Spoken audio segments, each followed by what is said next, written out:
بسم الله الرحمن الرحيم. رب اشرح لي صدري ويسر لي أمري واحلل عقدة من لساني يفقه قولي. ګرانو قدرمنو کتونکو السلام علیکم ورحمت الله وبرکاته. هیله کوم چې ټول دوستان به په خیریت سره ما نن یو بله سلسله شروع کړې ده د خوبونو د تعبیر باره کې. اکثر کسان په واتساپ باندې د خپلو خوبونو د تعبیر تپوس کوي، نو ما بیا سوچ وکړو چې داسې یو پروګرام جوړ کړو چې په هغې کې موږ د خوبونو تعبیر ووایو او تفصیل سره ووایو. نو څومره دوستان چې دي د هغه زما د ویډیو ته مکمل په غور شئ، ځکه چې دا یو داسې ویډیو ده چې دا څومره چې بیا تاسو وروستو زما ویډیوګانې ګورئ نو د دې ویډیو کتل به هغې دپاره ډېر ضروري وي چې دې کې به تاسو زه بیانوم چې د خوبونو اقسام څه شی دي او خوب څه ته وایي، حضور کریم صلی الله علیه وسلم د خوب باره کې څه وایي، او یا چې کوم دی کوم خوبونه خطرناک دي، چاته خوب ویل پکار دي، چاته نه دي ویل پکار. نو دا اولنی ویډیو چې دا به ډېره ضروري. نو دوستانو خوب چې دی دا درې قسمه دي. یو شیطاني خوبونه دي چې د هغې هېڅ معنا نه وي، شیطاني فضول قسم خوبونه چې کوم دي. او دویم چې دی دا د انسان د سوچ مطابق خوبونه دي چې کله یو انسان څه سوچ کوي یا د هغه څه پریشاني وي یا هغه څه حاصلول غواړي او هغه مغه سوچ کې 24 ګنټې وي او بیا په خوب کې مغه خبرې ویني،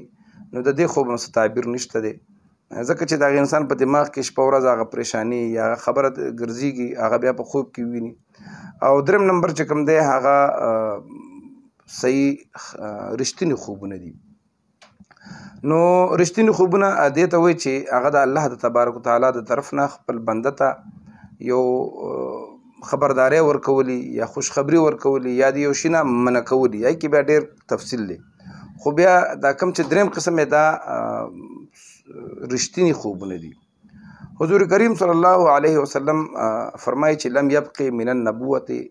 الا المبشرات قالوا وما المبشرات قالوا الرؤيا الصالحه.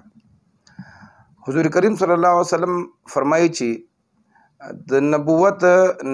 د بشارتونو نه علاوه د نبوت یو شی هم نه دی پاتې شوی،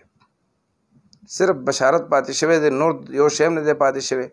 صحابه عرض وکړو چې یا رسول الله بشارت څه شی دی، ستاسو څه مراد دی؟ حضور کریم صلی الله علیه وسلم ته وفرمایل چې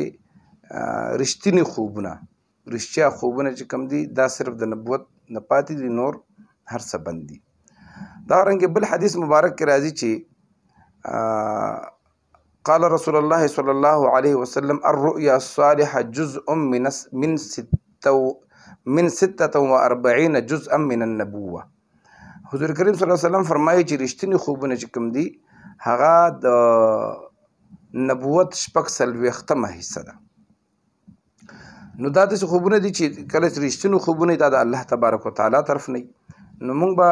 څه کوو بیا چې کله یو سړی داسې خوب وویني نو د هغې نه پس به دا خوبونه چاته بیانوي چاته به نه بیانوي. دا هم تاسو د مخکې د قرآن او د حدیث په رڼا کې بیانوم چې حضور کریم صلی الله علیه وسلم فرمایي چې لا تحدث رؤیاک الا حبیبا او لبیبا. حضور علیه السلام فرمایي چې تاسو خپل خوب د عالم نه او د خپل دوست نه علاوه بل چاته مه وایئ، لکه دا دومره ضروري شی دی چې یا به دا چاته چې خپل خوب وایي او د هغې تعبیر ته یادوي یا به دوست او یا به عالم دین وي. او دغه رنګې حضرت امام جعفر صادق رضی الله تعالی عنه فرمایي چې 4 قسمه خلکو نه به د خپل د خوب تپوس نه کوئ. یو هغه خلک چې بېدینه خلک وي، د دین پروا ورسره نه وي، او چې کوم دی بل د ښځو نه، او دریم چې کوم دی جاهله خلکو نه، او څلورم چې کوم دی د دشمنانو نه. مطلب دا چې بېدین خلک هم په دې باندې نه پوهېږي چې یو سړي تا ته خوب وي نو هغه به کیدای شي چې تا به ډېر ښایسته خوب لیدلی چې سړي سره دینداري نه وي، نو هغه چې کوم دی هغه به تاله څه د هغې تعبیر درکړي. دغه رنګې د ښځو نه، د ښځو ناقص العقل دي، ځکه چې د ښځې د 2 ښځو ګواهي د یو سړي برابر ده، نو هغه هم کیدای شي ته هغه ته یو ډېر بهترین خوب ووایي او هغه تا ته د هغې ډېر کمزوری یا الټا تعبیر درکړي. دغه رنګې جاهلان هم حضرت امام جعفر صادق رضی الله عنه فرمایي چې جاهلان هم تپوس نه کوي، ځکه چې سړی جاهله دی نو هغه د خو د بد تمیز هغې کې نشته دی او دشمنان چې کوم دي دشمنان نه منه راسي چې دشمن نه به نه کوي ځکه چې حضور السلام فرمایي لا تحدث رؤیاک الا حبیبا و لبیبا حضور السلام فرمایي چې دوست او یا عالمه نو مطلب دا دی چې بعضې وخت کې به تا ډېر خوب لیدلی بهترین خوب به وي د هغې به ډېر بهترین تعبیر وي خو که تا چېرته دشمن ته وي نو دشمن به ستا خوب څه وکړي هغه سم خوب تعبیر به تا ته الټه بیان کړي ځکه چې خوب تعبیر چا څنګه بیان که او چاته دې ووي لکه موږ اکثر خلک خوب وینو نو راپاڅېږو خلکو ته وایو یاره ډېر بېګا مې ډېر خراب خوب ولیده یا څو چاته خوب بیان کړي هغه وایي دا خو دې ډېر خراب خوب لیدلی نو تعبیر د خوب چې چا ته څنګه وکړو همغه شان دی نو پوهه سړي له ورځئ د هغې نه معلومات کوئ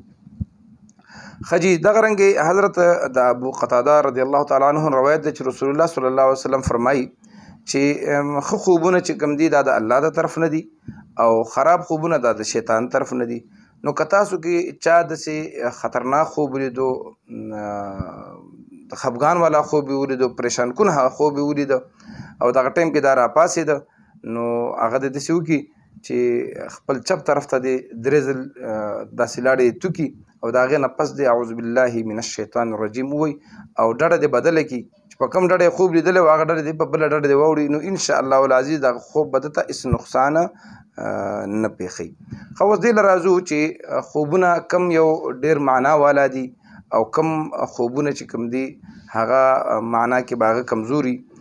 نو لکه خوب هر وخت د شپې په هر حصه کې لیدل کېږي نو حضرت علامه ابن سیرین رحمت الله تعالی علیه فرمایي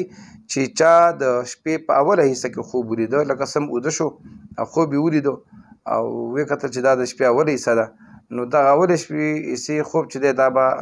د دې تعبیر به کم څه کم 15 کاله کې به د دې تعبیر راځي او که چا په نیمه شپه کې خوب ولیده نو د نیمې شپې خوب تعبیر د 15 میاشتو مقدار ورکړی چې 15 میاشتو کې به دې دغه خبره ظاهریږي او دغه رنګې که چا چېرته سحر ته نږدې خوب ولیده نو د دې کیدای شي چې تعبیر په 10 ورځو کې ظاهر شي مطلب دا دی چې څومره شپه پخیږي او سحر ته نږدې کیږي نو دغه خوب هغومره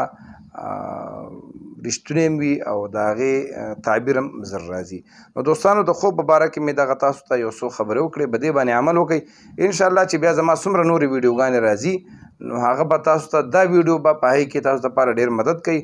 ما ته د بلې ویډیو پورې اجازت راکوئ د الله په امان